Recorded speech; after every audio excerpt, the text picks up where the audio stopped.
Hello મારા વાલા મિત્રો કેમ છો? મજામાં ને? મિત્રો આજે આપણે ફરી એકવાર મળીએ છીએ નવા વિડીયો સાથે. મિત્રો આજના વિડીયોમાં આપણે અભ્યાસ કરવાના છીએ એમકોમ સેમેસ્ટર 1 એકાઉન્ટ 1 અને તેમાં પણ મિત્રો શાસક કંપનીના હિસાબો નામનું ચેપ્ટર આપણું જો ચાલે છે એમાં આજે આપણે દાખલા નંબર 11નો અભ્યાસ કરવાના છીએ. મિત્રો સૌપ્રથમ દાખલો ગણીએ તે પહેલાં આપણે દાખલાની રકમ એકવાર વાંચી લઈએ. તો ચાલો મિત્રો દાખલાની રકમ વાંચીએ કે સહજાનંદ લિમિટેડે તારીખ 30 સપ્ટેમ્બર 2009ના રોજ વિવેકાનંદ લિમિટેડના ₹10નો એક એવા 3600 શેર ₹1,20,000ની કિંમતે ખરીદ્યા હતા અને બંને કંપનીઓના તારીખ 31મી માર્ચ 2010ના રોજના પાકા સર્વે નીચે મુજબ આપેલું છે. ઓકે મિત્રો, કે આમાં પણ એમ જણાવ્યું છે કે 30 સપ્ટેમ્બર 2009ના રોજ શેર ખરીદવામાં આવેલા છે કે જે એક શેરની ભાવ ₹10 છે એવા 3600 શેર ખરીદેલા છે. કેટલા રૂપિયામાં ખરીદ્યા? ટોટલ 1,20,000ની કિંમતે ખરીદ્યા છે. ત્યારબાદ મિત્રો બંનેના પાકા સર્વે આપી દીધા છે. ચાલો તે જોઈ લઈએ કે ઇક્વિટી અને જવાબદારીમાં શેર હોલ્ડરના ભંડોળ છે તેમાં આપણે શેર મૂડી લખેલી છે. ઓકે, એમાં પછી ત્યારબાદ અનામત અને વધારો, તેમાં મૂડી અનામત છે, મહેસૂલી અનામત છે, નફા નુકસાન ખાતું છે. મિત્રો આ દાખલામાં અગાઉના દાખલા કરતાં કંઈક અલગ છે. એ તમને આગળ દાખલો ગણાવ્યા ત્યારે હું તમને સમજાવું છું કે આ દાખલામાં જે આગળ આપણે દાખલા ગણેલા એના કરતાં શું અલગ છે. કેમ કે જોવો મિત્રો કે તમે રકમ જોશો તમને ખ્યાલ આવી જશે કે આપણે લગભગ બધામાં મૂડી અનામત આપેલું હોય છે, પરંતુ આ દાખલામાં તો મૂડી અનામત પણ છે અને મહેસૂલી અનામત પણ છે. મિત્રો તમારે ગભરાવાની કંઈ જરૂર નથી. આપણે હમણાં દાખલો ગણશું એકદમ વ્યવસ્થિત સમજાઈ જશે અને દાખલો એકદમ સરળ છે. ત્યારબાદ નફા નુકસાન ખાતું છે. ત્યારબાદ મિત્રો આ દાખલામાં એક સૂચિત ડિવિડન્ડ છે, લેણદારો છે. ત્યારબાદ બિનચાલુ મિલકત જોઈએ તો એમાં કાયમી મિલકતો છે, તેમાં ચોખ્ખી મિલકત છે અને પાઘડી છે. એટલે મિત્રો સાથે સાથે પાઘડી પણ આપી દીધી છે. તો મિત્રો આ જે પોઈન્ટ છે એ પણ આપણા માટે બહુ જરૂરી છે. એટલે કે આગળના દાખલામાં આ ટાઈપનો પોઈન્ટ આવેલો નથી, એ ટાઈપનો પોઈન્ટ આમાં છે. એટલે આપણે દાખલો ગણીએ ત્યારે વ્યવસ્થિત સરળ રીતે સમજીશું. ઓકે, ત્યારબાદ છે મિત્રો ગૌણ કંપનીના શેર, એટલે કે ગૌણ કંપનીમાં જે રોકાણ કર્યું છે તેનું જે એકદમ વ્યવસ્થિત માહિતી આપી છે. ત્યારબાદ જોઈએ મિત્રો કે તારીખ 1 એપ્રિલ 2009ના રોજ વિવેકાનંદ લિમિટેડના ચોપડે ₹80,000ની મહેસૂલી અનામત અને 20,000ની નફા નુકસાન ખાતાની જમા બાકી હતી. તારીખ 30/9/2009ના રોજ વિવેકાનંદ લિમિટેડે પોતાની ભરપાઈ થયેલી શેર મૂડી પર 2008-9 વર્ષનું 25% ડિવિડન્ડ ચૂકવ્યું હતું. સહજાનંદે મળેલું ડિવિડન્ડ એ તેણે નફા નુકસાન ખાતે જમા કર્યું હતું, પરંતુ વિવેકાનંદ લિમિટેડના સૂચિત ડિવિડન્ડની અંગે સહજાનંદ લિમિટેડના ચોપડે કોઈ નોંધ કરવામાં આવી નથી. તો ઉપરની માહિતીને આધારે 31/3/2010ના રોજનું બંને કંપનીઓનો એકત્રિત પાકું સરવૈયું તૈયાર કરો. તો મિત્રો આપણે રકમ વાંચી તમને ઓટોમેટિક ખ્યાલ આવી ગયો હશે કે આ દાખલામાં આપણે સૂચિત ડિવિડન્ડનો પોઈન્ટ આપણે ભણવાનો થશે અને સાથે સાથે જે મૂડી અનામત મહેસૂલી અનામત આપેલું છે અને સાથે સાથે પાઘડી પણ આપેલી છે એ પોઈન્ટ પણ આપણે દાખલામાં કવર કરીશું. તો ચાલો મિત્રો હવે આપણે દાખલો ગણીએ જેથી કરીને તમને સરળ રીતે વ્યવસ્થિત દાખલો સમજાઈ શકે. તો મિત્રો દાખલો ગણવાની શરૂઆત કરીએ તે પહેલાં મારી તમને એક વિનંતી છે.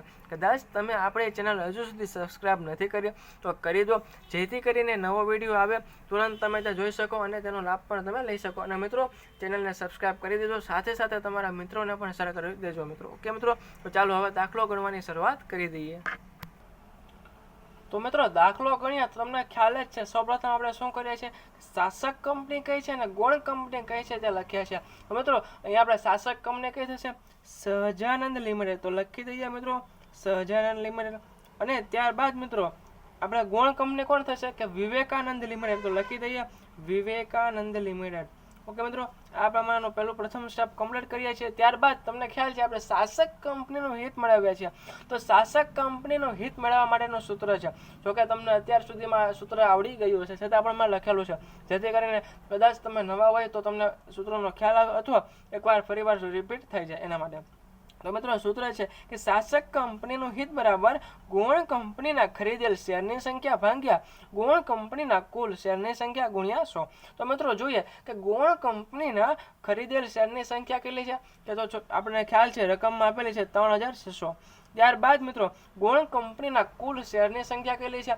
તો આપણને ખ્યાલ છે કે વિવેકાનંદ લિમિટેડનો 40,000ની શેર મૂડી આપેલી છે. તો 40,000 ભાગ્યા દરેક શેર ₹10ના છે, એટલે 40,000 ભાગ્યા 10 કરીએ એટલે 4,000 ઇક્વિટી શેર આવશે. તો 4,000 કુલ શેરની સંખ્યા અને ગુણ્યા 100 કરવાના છે. એટલે મિત્રો શાસક કંપનીનું હિત કેટલા રૂપિયા આવશે, કેટલા ટકા આવશે કે 3600 ભાગ્યા 4,000 ગુણ્યા 100 એટલે 90% આવશે. ઓકે મિત્રો, અને એ વાત હંમેશા યાદ રાખજો મિત્રો કે શાસક કંપનીનું હિત અને લઘુમતી હિત બંને એ ટકાવારીમાં આવશે, અથવા જેમ પદ્ધતિ પ્રમાણે આવશે કે 2:1, 3:2 એ પ્રમાણે. એટલે અહીંયા આપણે 90% આવ્યા છે. ત્યારબાદ મિત્રો ગુણ કંપનીનું હિત કેટલું હોય? 10%. કેમ કે મિત્રો જો શાસક કંપનીનું હિત 90% છે તો ગુણ કંપનીનું હિત 10% રહેશે, કેમ કે એ બંને ટોટલ થઈને 100% થાય છે. કે શાસક કંપનીનું હિત અને ગુણ કંપનીનું હિત બંને ટોટલ થઈને 100% થાય છે એના માટે. ઓકે, ત્યારબાદ મિત્રો આપણને ખ્યાલ છે આ પ્રમાણેનો કોષ્ટક બનાવી દેવાનું. એમાં આપણે લખી આપવાનું કે શરૂઆતની બાકી, આખરની બાકી, ત્યારબાદ વચ્ચે લખવાનું કે શેર ખરીદ્યા તારીખ. તેમાં પણ આપણે લખવાનું શેર મૂડી, સામાન્ય અનામત પ્લસ નફા નુકસાન ખાતું, એ પ્રમાણે લખી દેવાનું. ઓકે મિત્રો, તમને થતું હશે કે જો આ બધામાં આપણે આ રીતે કરવું. અહીં છેલ્લું જે આખરની બાકી છે તેમાં આપણે સૂચિત ડિવિડન્ડ લખેલું છે, એ પણ હમણાં સમજાવું છું. સૌપ્રથમ મિત્રો આપણે લખી દઈએ કે શરૂઆતની બાકી છે એમાં શેર મૂડી લખીએ. તો મિત્રો એ આપણને નીચે દાખલામાં આપેલી છે કે 1 એપ્રિલ 2009ના રોજ વિવેકાનંદ લિમિટેડના ચોપડે 80,000ની મહેસૂલી અનામત હતી. તો મિત્રો મહેસૂલી અનામત આપી દીધી છે કેટલા? 80,000. તો મિત્રો તમારે જાણવા માટે તમને જણાવી દઉં કે સામાન્ય અનામત અથવા મહેસૂલી અનામત બંને એક થશે. એટલે સામાન્ય અનામતમાં જ લખવાનું મહેસૂલી અનામત. ઓકે મિત્રો, ખાલી નામ આપણને અટવાવવા માટે ખાલી એ લોકોએ થોડોક શબ્દ બદલ્યો છે, ફેરવ્યો છે એના માટે. એટલે મહેસૂલી અનામત એ જ સામાન્ય અનામત. તો મિત્રો પહેલાં સૌપ્રથમ સામાન્ય અનામત લખી દઈએ, કેટલી છે? 80,000 રૂપિયા. ઓકે, એ લખીએ.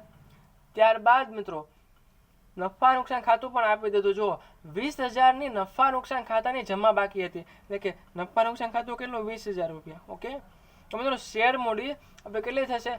શરૂની અને આખરની શેર મૂડી વિશે કશું કીધું નથી, એટલે 40,000 રૂપિયા લખી આપવાના. ઓકે, જો મિત્રો શરૂની અને આખરની બંને 40,000 રૂપિયા થશે.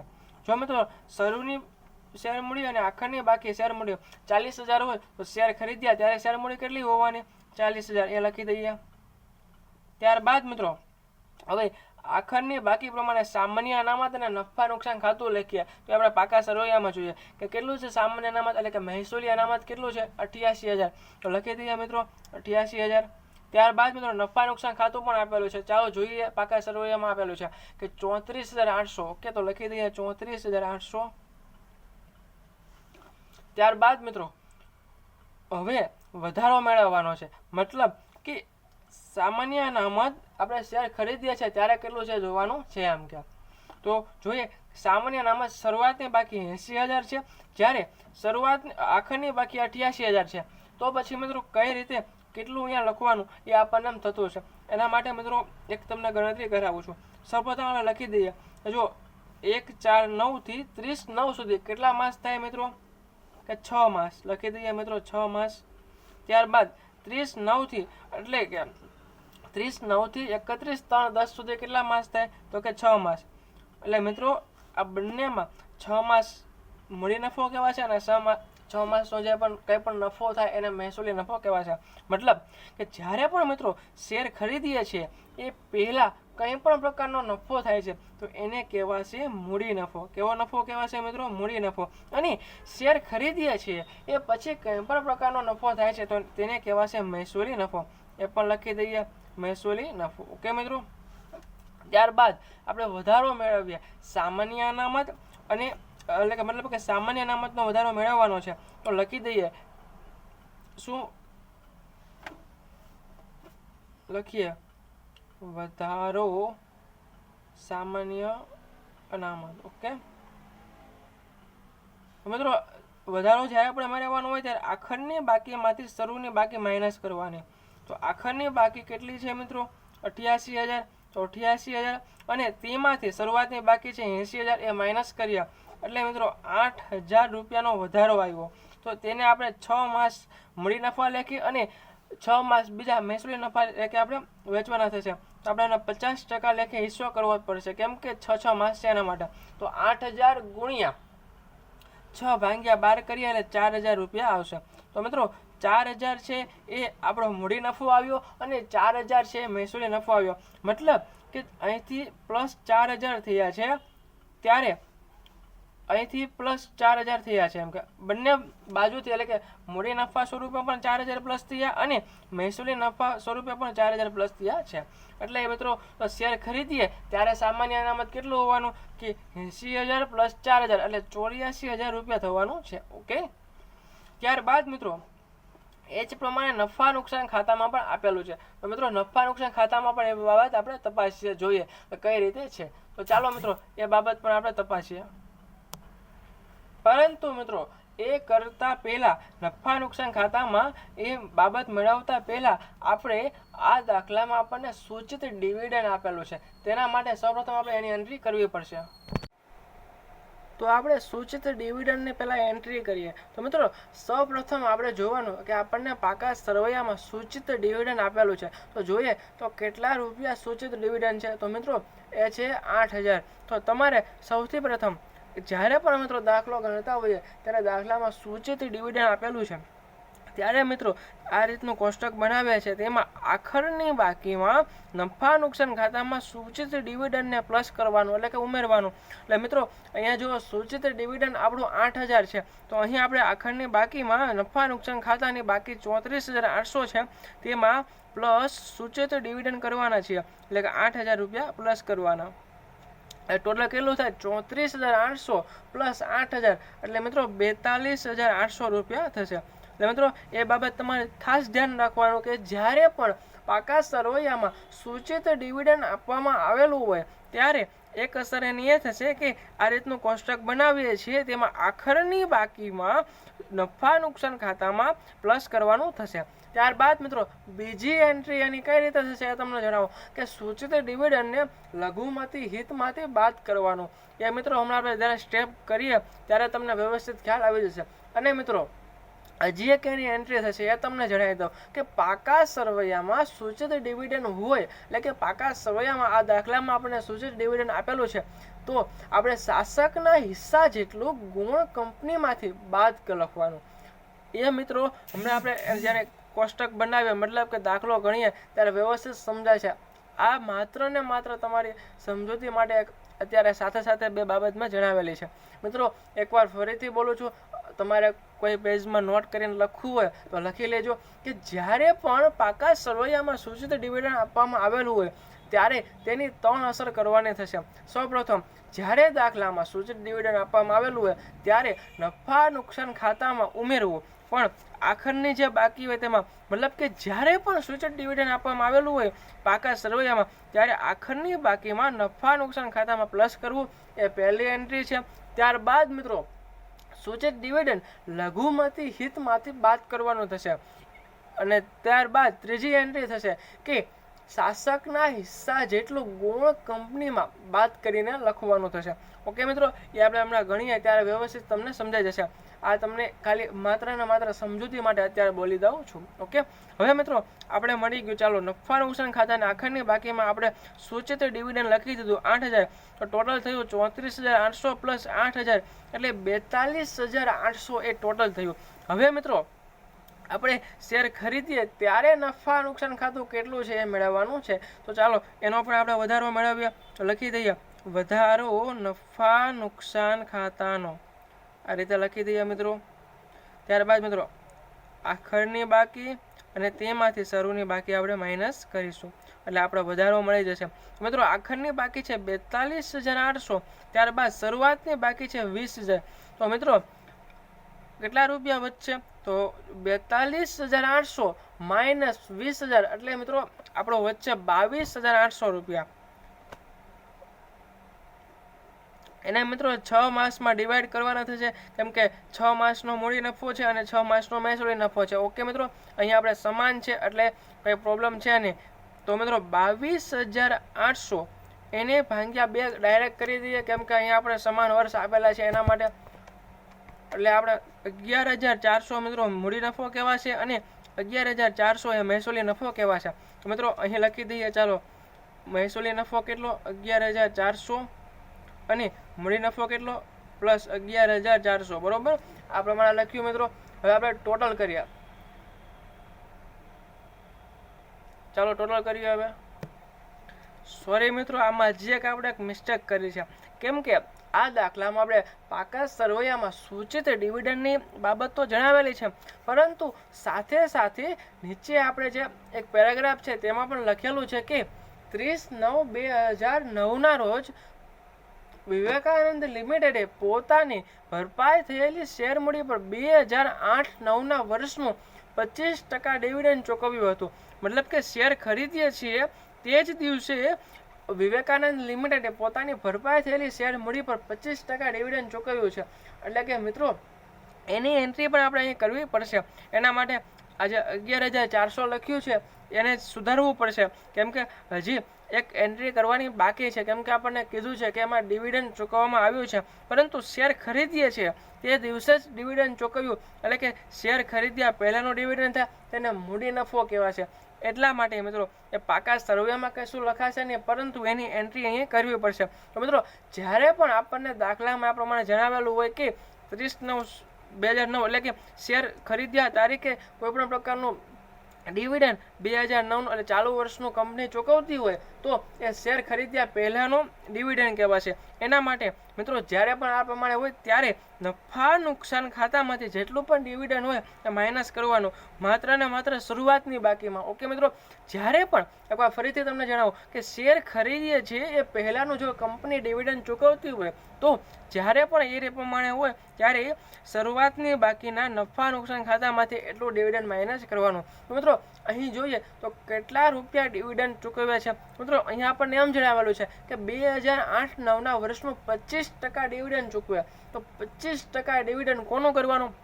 તો મિત્રો વિવેકાનંદ લિમિટેડની શેર મૂડી કેટલી છે? 40,000 રૂપિયા. તો 40,000 રૂપિયા છે એની શેર મૂડી. તો 40,000ના 25% લેખે એટલે કે 10,000 રૂપિયા ડિવિડન્ડ ચૂકવે છે. મિત્રો એ ડિવિડન્ડ આપણે શરૂઆતની બાકીમાં જે નફા નુકસાન ખાતું છે તેમાંથી માઇનસ કરવાનું થશે.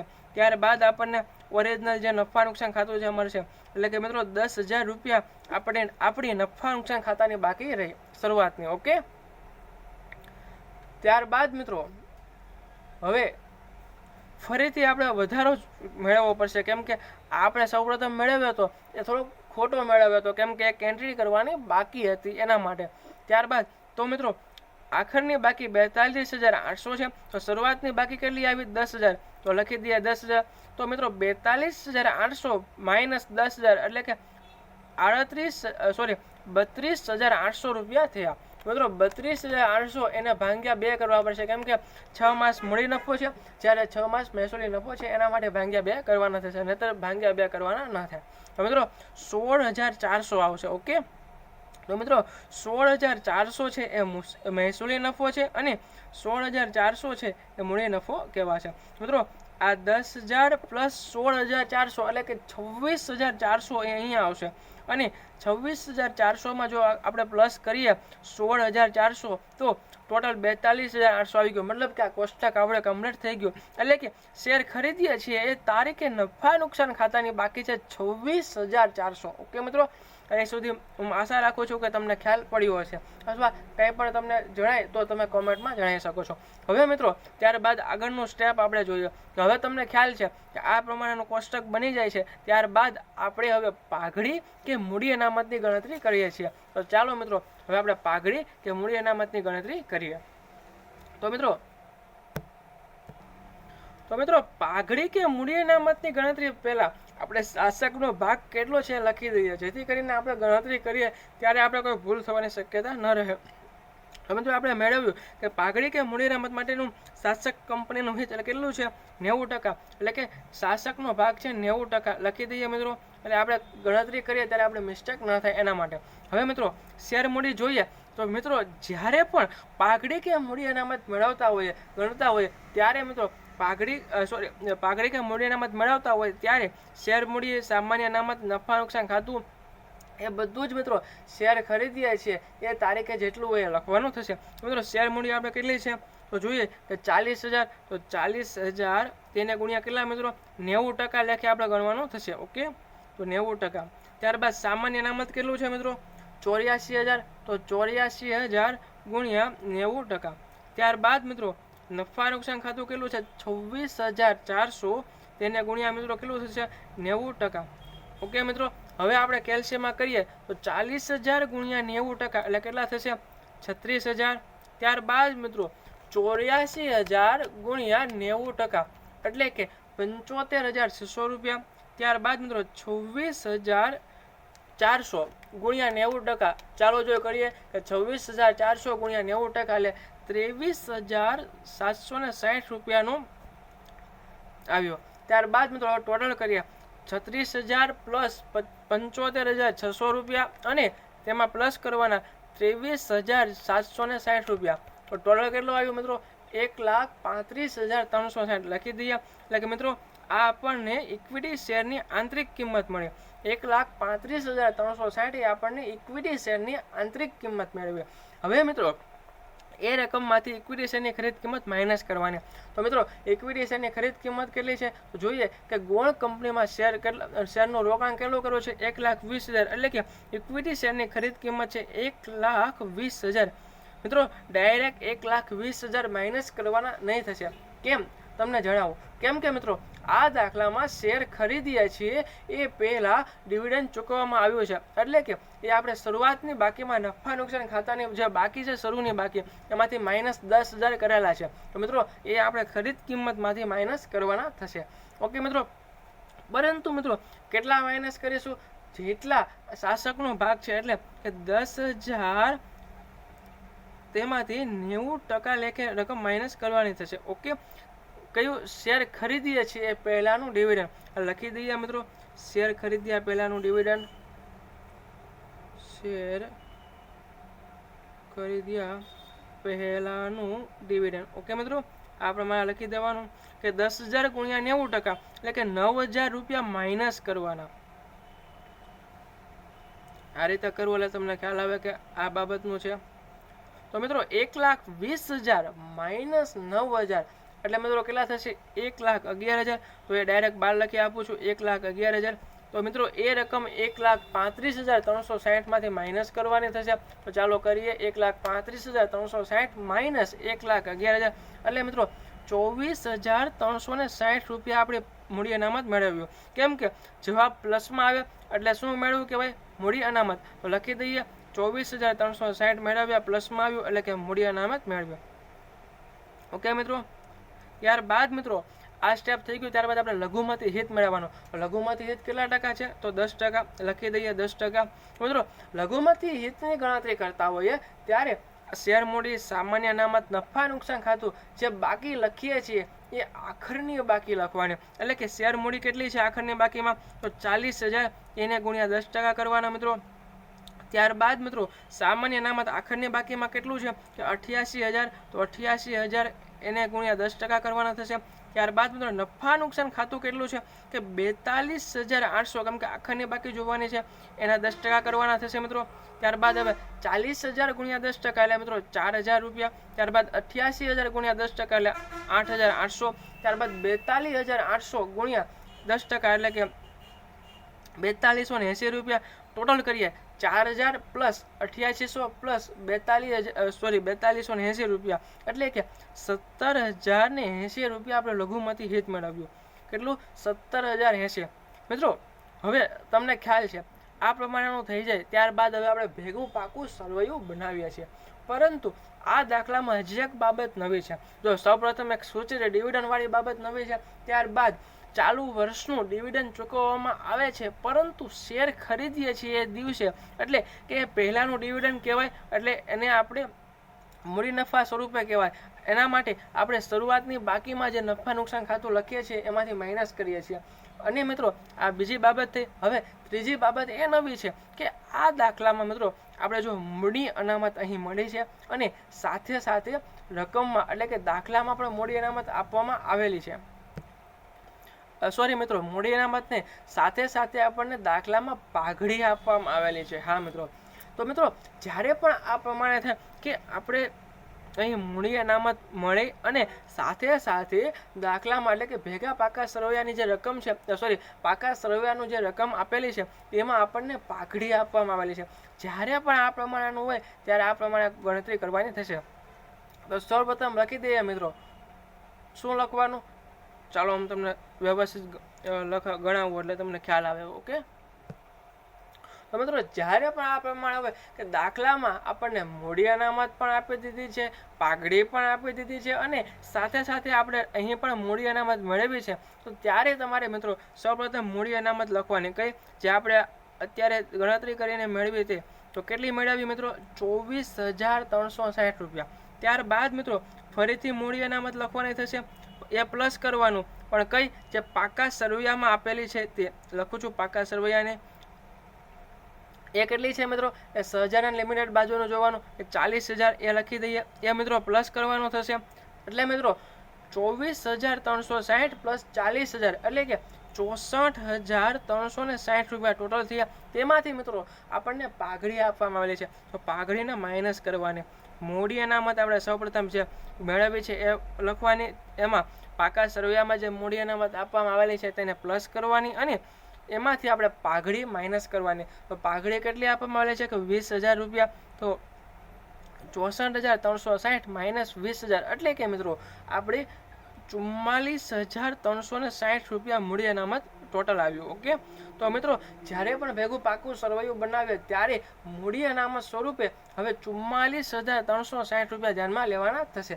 બીજી કોઈ પણ બાબત ધ્યાનમાં લેવાની થશે નહીં. દાખલામાં જે મૂડી અનામત 40,000 આપવામાં આવેલું છે તે પણ ધ્યાનમાં લેવાશે નહીં અને જે પાઘડી આપવામાં આવેલી છે તે પણ ધ્યાનમાં લેવાશે નહીં. ડાયરેક્ટ મિત્રો આ 44,360 રૂપિયા છે મૂડી અનામત કરીને લખવાના થશે.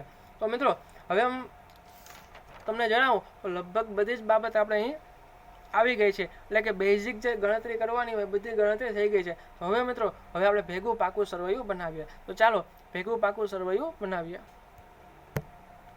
તો સૌપ્રથમ હેડિંગ આપી દઈએ 31/3/10 રોજનું ભેગું પાકું સરવૈયું. વિગત રકમ ઇક્વિટી અને જવાબદારી, ત્યારબાદ શેર હોલ્ડર્સના ભંડોળો, ત્યારબાદ શેર મૂડી. એમાં સહજાનંદ લિમિટેડની લખવાની થશે. મિત્રો સહજાનંદ લિમિટેડની શેર મૂડી કેટલી છે? 4 લાખ રૂપિયા. તો લખી દઈએ ચાલો 4 લાખ. ત્યારબાદ મિત્રો અનામત અને વધારો. એમાં મૂડી અનામત તમને ખ્યાલ છે મિત્રો, મૂડી અનામતની ગણતરી હજી આપણે હમણાં કરી જ છે. તો એ કેટલી થશે? 44,360. તો લખી દઈએ મિત્રો 44,360 મિત્રો. ત્યારબાદ મિત્રો આ દાખલામાં આપણને મહેસૂલી અનામત પણ આપવામાં આવેલું છે. તો મહેસૂલી અનામત લખીએ મિત્રો કે મહેસૂલી અનામત બંનેનું છે. એટલે કે સહજાનંદ લિમિટેડનું 2 લાખ છે અને વિવેકાનંદનું છે કેટલા? 88,000 રૂપિયા. એ પણ લખી દઈએ. 2 લાખ પ્લસ 88,000 એટલે 12 થશે મિત્રો. કેટલા? મિત્રો મહેસૂલી અનામત 2 લાખ અને વિવેકાનંદનું મિત્રો પૂરેપૂરું જો બધા જ કોમન મિસ્ટેક આ કરતા હોય છે, પરંતુ અહીં આ લખાશે નહીં, પરંતુ જે આપણે મહેસૂલી નફો મેળવ્યો ને એ લખાશે. હું તમને ચાલો બતાવું. જે મિત્રો આ જે સામાન્ય અનામત તમને ખ્યાલ છે, સામાન્ય અનામત જ મહેસૂલી અનામત એટલે કે આ જે મહેસૂલી નફો મેળવ્યો કે એની 4,000 રૂપિયા તેના શાસકના ભાગ જેટલા એટલે કે 90% લેખે ભેગા પાકા સરવૈયામાં લખવાના થશે. ચાલો એ લખી દઈએ. 4,000 ગુણ્યા 90% એટલે કે 3600 રૂપિયા. તો 3600 રૂપિયા અહીંયા લખાશે. ઓકે, તો 2 લાખ પ્લસ 3600 એટલે કે 2 લાખ પ્લસ 3600 એટલે કેટલા થશે મિત્રો? ચાલો ગણીએ.